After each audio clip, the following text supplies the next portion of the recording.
Come ride the little train that is rolling down the tracks to the junction. Forget about your cares, it is time to relax at the junction. Lots of curves, you bet, and even more when you get to the junction. Petticoat Junction. There's a little hotel called the Shady Rest at the junction. Petticoat Junction. It is run by Kate. Come and be her guest at the junction.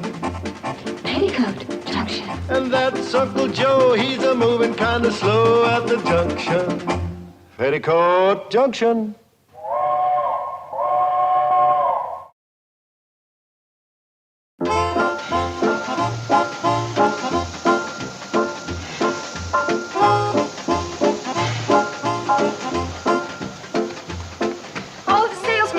Charlie, and still no sign of Mr. Bedloe.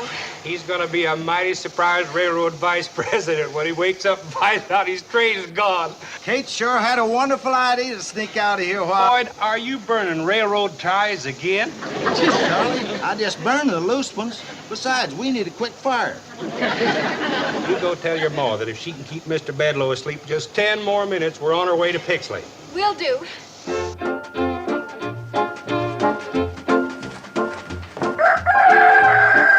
You wake up Mr. Bedloe.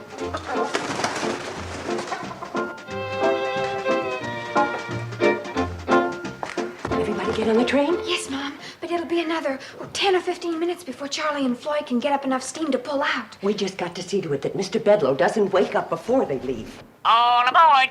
That crazy bird. Phoebe, please, you'll wake Mr. Bedloe. Run get her a piece of toast. Oh, and hide Uncle Joe's Indian. He found it again. Not yet. Is he still asleep? Yes, but Uncle Joe's fussing around. He can't find his bathrobe. Well, I loaned it to Mr. Bedloe. And you tell him that Mr. Bedloe is sleeping in the bridal suite and not to disturb him. Will do. Oh, Billy Joe, you start getting things ready so the minute Mr. Bedloe wakes up, we can quick serve him breakfast in bed and keep him there. But Charlie and Floyd and those salesmen ate up all the eggs. Oh, no. Oh, Betty Joe, go out and gather up some eggs, dear. Bobby Joe, you keep an eye on the upstairs. Okay, Mom. And you start cooking up some ham, bacon, and sausage, and try not to burn it. Burn it! Burn it! You keep your big beak closed except for eating.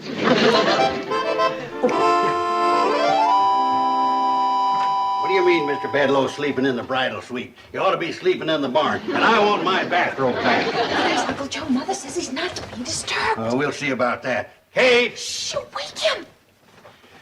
What's got into Kate? City feller comes in here, shuts down the railroad, fires everybody, ruins the hotel, and she gives him the best room in the place. Kate! Shh, you're gonna wake Mr. Bedloe. That chance. Buried 3 feet deep in the softest feather bed in the hotel. Kate! Uncle Joe, please, you'll wake Mr. Bedloe. See, I want to ask you a question. I've got to take these to the kitchen there for his breakfast. That's crazy, that's what it is. Feller deserves to be horsewhipped, and she treats him like royalty. Kate! Mr. Bedloe. Now, Kate, listen. Quiet! You wake Mr. Bedloe! Well, at least you got an excuse to act like a bird brain. Put these flowers in a nice, pretty vase. They're for Mr. Bedloe's breakfast tray. You mean he's getting breakfast in bed? As soon as he wakes up. I ain't a hearing right. It can't be. Didn't he sit right here at this table last night and say he was shutting down the railroad? Yes. And won't that shut down the hotel? Yes.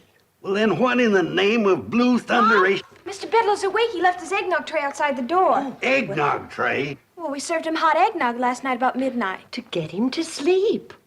Now, you go help your sisters get Mr. Bedloe's breakfast up to him. I don't want him having to come down to eat. Oh, okay. Now, Uncle Joe, you sit down there and I'll explain all this. What is there to explain? Mean city feller comes out here and wrecks our lives, so naturally we give him the biggest, softest bed in the place. Eggnog at midnight, breakfast carried to him in the bridal suite like he was a groom, and then you... Kate, you didn't... What? You didn't marry that viper, did you? No. We're ready, Mom. Oh.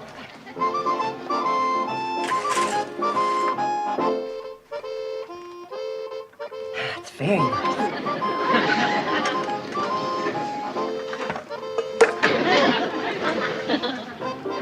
Ham?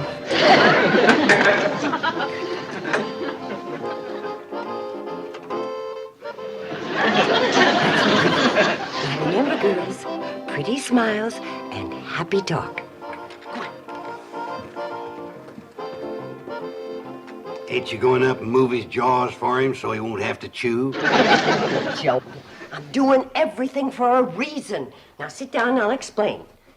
I know it looks like I'm being awful soft-hearted. Soft-headed. Before Mr. Bedloe can give orders for shutting down the railroad, he's got to get to Pixley. The only way he can get to Pixley is on the train, and the train is here. Now, if we... It won't work, Kate. I see what you're driving at, but it won't work. You can't keep the train here. It's got to go into Pixley to take those salesmen that spent the night here. Well, Uncle Joe... Now, your second mistake was in thinking you could change Bedloe's mind by being nice to him. Feller like that, you gotta outsmart, outthink. Uncle I got it. We'll sneak everybody but him onto the train and send it on into Pixley before he comes down. Kate, you know, putting him in the softest bed in the quietest room and taking his breakfast up to him was one of the luckiest blunders you ever made. It's playing right into my scheme. Who's blowing that locomotive whistle? My guess it'd be Charlie. He's the engineer. He'll ruin all my plans.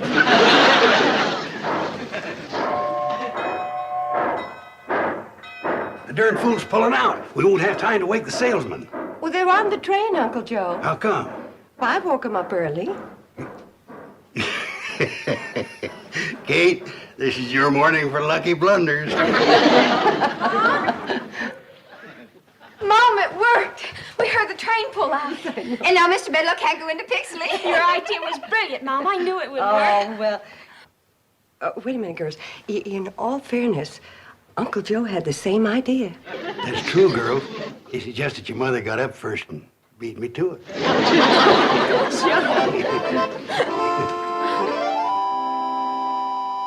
Morning, Mr. Bedloe. All right. Whose idea was it to run off with my train and leave me stranded? Mr. Bedloe, gentlemen are not permitted in the dining room in their robes. I am no gentleman, and this is not my role. Now, do I get an answer to my question? All right. We'll let the government settle it. Stealing trains happens to be a federal offense, and everybody connected with this conspiracy is in very serious trouble.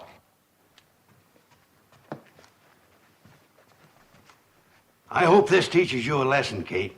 Next time you get one of your crazy ideas, check it over with me first. I could have told you this would never work. Hey. What? Somebody's hid my Indian again.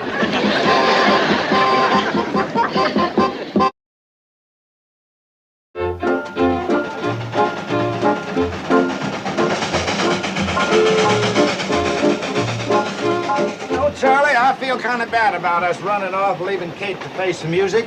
Well, if it was anybody else but Kate, I'd be mighty worried. But that's one woman in a million. She sure is. I never met a woman yet to compare with Kate. How come you never asked her to marry you, Floyd? I don't think I'm good enough for her. How about you? I feel the same way. You do? I don't think you're good enough for her either. We're coming on into Pixley. Think we better stop? Well, if we turn around and go back to Shady Rest, Bedloe will grab the train. Oh, I don't think so. By the time we get back there, Kate will have him eaten out of her hand. Kate can kill a man with kindness, all right. Well, if she doesn't kill him with kindness, them daughters of hers will pretty him to death. It's lunchtime, Mr. Bedloe. Come right into the dining room. Everything's ready for you. Yeah? What's everything? Poison food? Booby traps? Boiling oil? What's waiting for me behind that curtain? Your lunch, Mr. Bedloe. Down, sit down. Everything's piping hot. If you're expecting me to change my mind about canceling the train, forget it. It's a good idea. Uncle Joe, a sour face is not welcome in the dining room. Then what'd you bring him in for? You either smile or stay in the kitchen. I'll stay in the kitchen. Please, sit down. Girls. If this isn't a bribe, why all the attention? As long as you're a guest in my hotel, you're entitled to Shady Rest hospitality. We do not bring our differences to the table. All right, girls, start the food.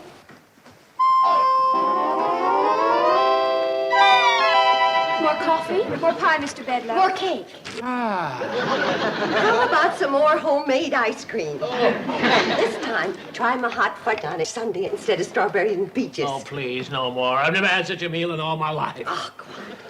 I'll bet your wife cooks a better meal than this every day.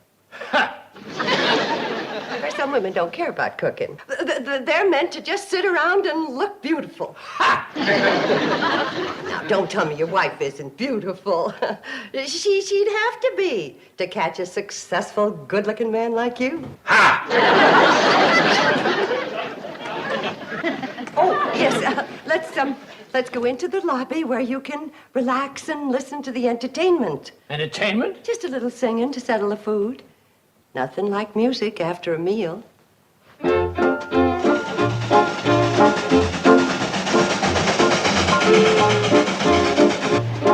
are you trying to do? Jump the track and get a song wrote about you like Casey Jones? Well, I figure the faster we go through Shady Rest, the less chance Bedloe's got of stopping us. We're better than 20 miles out of Shady Rest. Look at it this way, Charlie. The longer we take getting there, the longer Kate and her girls is going to have to work on Bedloe. That's true. I bet they're really melting him down. Oh, I'd sure like to be in his shoes right now. Floating like a zephyr on the soft summer air. Very nice. Lovely voice. All my daughters sing. Girls, Mr. Bedloe being a railroad man, maybe he'd like to hear a railroad song. How about this one? There's a train that runs through this wide valley that is loved by one and all. It's the train that starts way up in Pixley called the Hooterville Cannonball. Well, she makes her run through the dead of winter, through the summer, spring, and fall. Neither cold nor heat nor flood can stop her. She's the Hooterville Cannonball.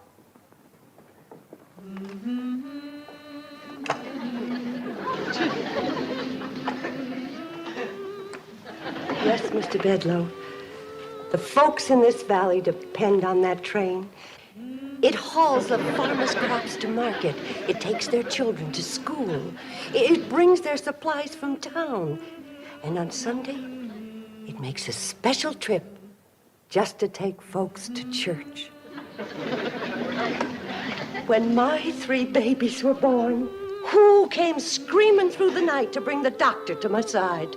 The Hooterville Cannonball. Her whistle speaks a language we all understand.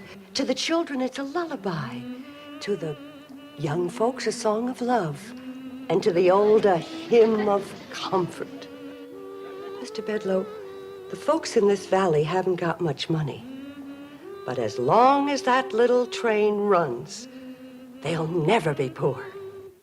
That's the Hooterville Cannonball.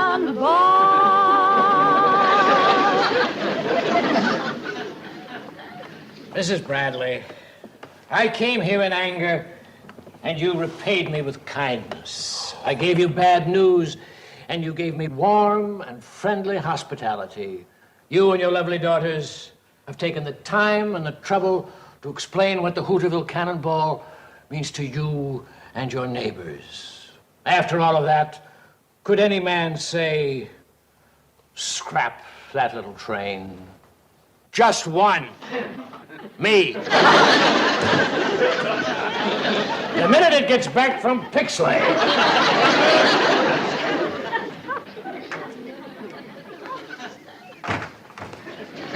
Oh, Mr. Bedloe, have a chair.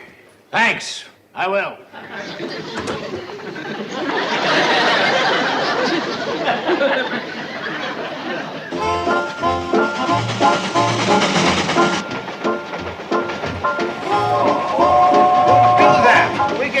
to Shady Rest and you'll tip off Bedloe we're coming.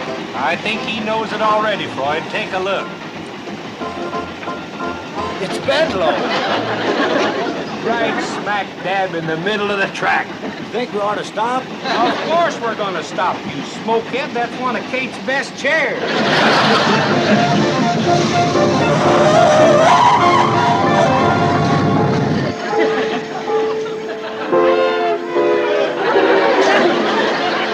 Mr. Bedloe, listen to me. I got something to tell you. Please. Wait a minute. Floyd and Charlie say they can't back all the way to Pixley. It'll be dangerous. They gotta go on to Hooterville. Fine, I can cancel the train just as well from there. Oh. Mr. Bedloe, why are you so dead set on not letting this train run? It's bad business. Doesn't make any money. But it doesn't lose any. Floyd and Charlie are on pensions anyway, and they get their wood and water free. Mrs. Bradley, this train is the legal property of the C&FW Railroad, and we are legally responsible for everything that happens to it. If it runs off the track, if it hurts somebody, if it hits a cow, we're responsible. We can be sued. Well, Floyd and Charlie have hit lots of things. Nobody's ever sued. But they could. No, I'm sorry, Mrs. Bradley, but running this branch line just plain doesn't make sense.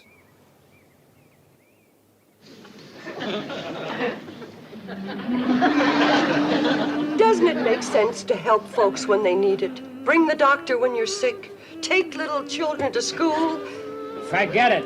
It won't work. You go up there and tell those two clowns in the locomotive they got 60 seconds to get this thing rolling or I'll cut off their pensions. Guess you win, Mr. Bedloe. I always do, Mrs. Bradley.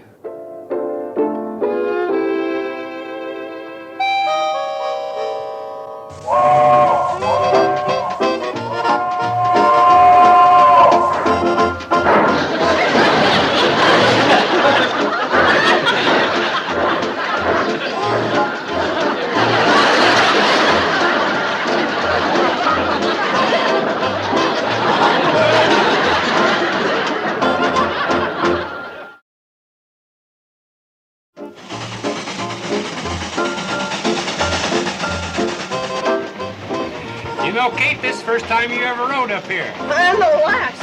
Why did you say that? I thought you had a scheme to keep this old train running. Well, I have. That's why I'm going into Hooterville, but it's scary riding up here going so fast. Those things ever blow up? This one never has. You just might today, though. Why? You're squeezing that pipe so hard you're shutting off her water. Can't you go a little faster, Charlie?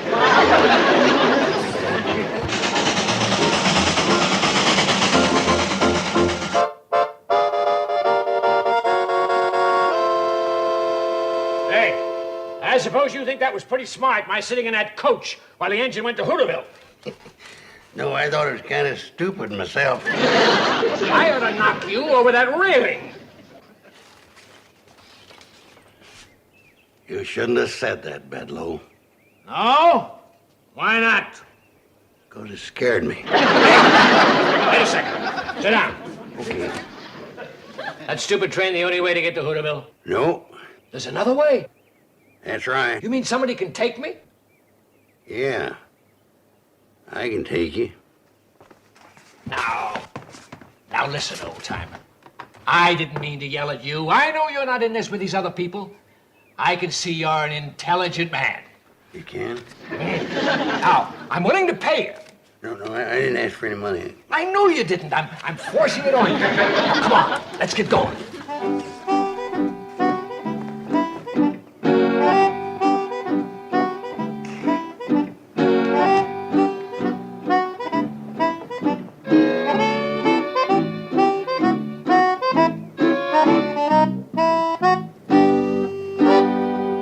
Hey, what is this? I thought you were going to take me to Hooterville.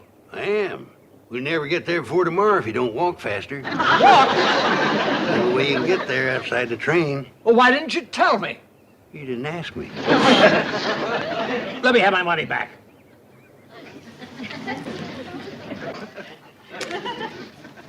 Indian giver.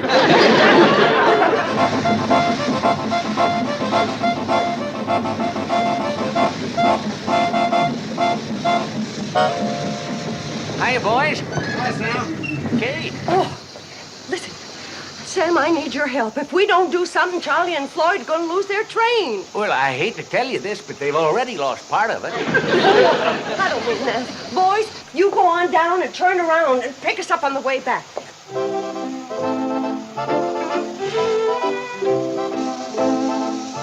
Hurry up, boys. All right, Kate. Sam, are you still a deputy sheriff? I never was a deputy sheriff. I was marshal at the 4th of July parade once. That's close enough. Come on. Well, what's this all about, Kate? Come on, I'll explain. Don't worry, girls. I'll handle Bedloe. You know, fighting the railroad's a man's job. Hey, everybody. Mr. Bedloe got away. He's on his way to Hooterville. Oh, no. He found that old hand car and got it on the track.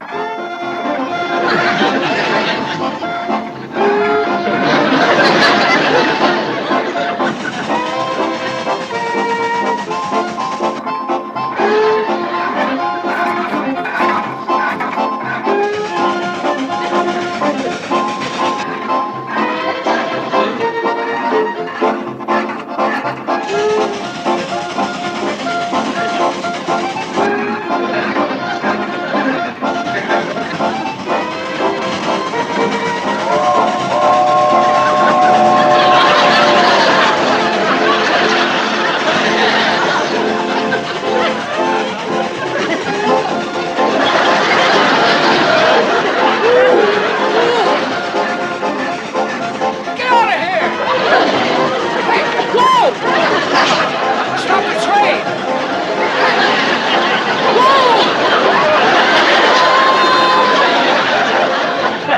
Put him on the sofa, boys. Is he hurt? No, he's just all pumped out. He'll be all right soon as he gets his wind back.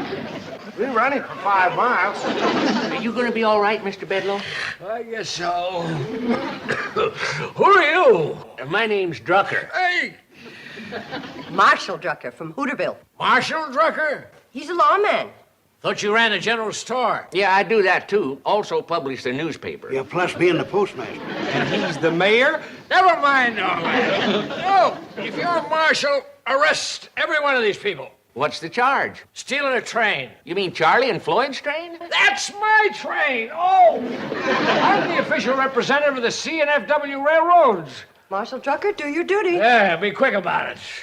All right. Mr. Bedloe, I hereby serve you with these 27 summonses, complaints, subpoenas, and overdue bills. What for? For the damages caused by your train during the past 20 years, and for supplies furnished and services rendered thereto by the citizens of this valley, as named in the complaints, etc., in your hand. Why, that's ridiculous. Totals up to about $150,000. Now, I wouldn't call that ridiculous. Baloney. What judge would honor that? Judge Drucker. I'll demand a jury trial. Well, I don't think you could find 12 men around here that ain't in that bunch of complainers. Judge Drucker, isn't there some way that this thing can be settled out of court? What do you mean out of court? I got him right where I want him. Uncle Joe, please. Well, now, I'll tell you, Kate. If Mr. Bedloe was to go quietly back to the city and let Floyd and Charlie resume running their railroad, I might be inclined to show a little judicial leniency and postpone these cases indefinitely. Oh, don't do it. Let's have a big trial. Lots of people. Be good for business. Well, Mr. Bedloe, what do you say? What can I say? You got me over a barrel. Well, come on, I'll back you into Hooterville. It won't be as fast as that hand car, but a heap less time.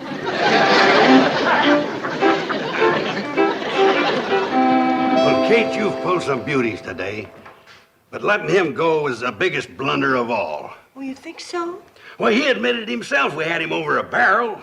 Well, I'm sorry. I don't blame you, Kate. But from now on, leave these things up to me. You know, fighting a railroad's a man's job. I'll remember, Uncle Joe.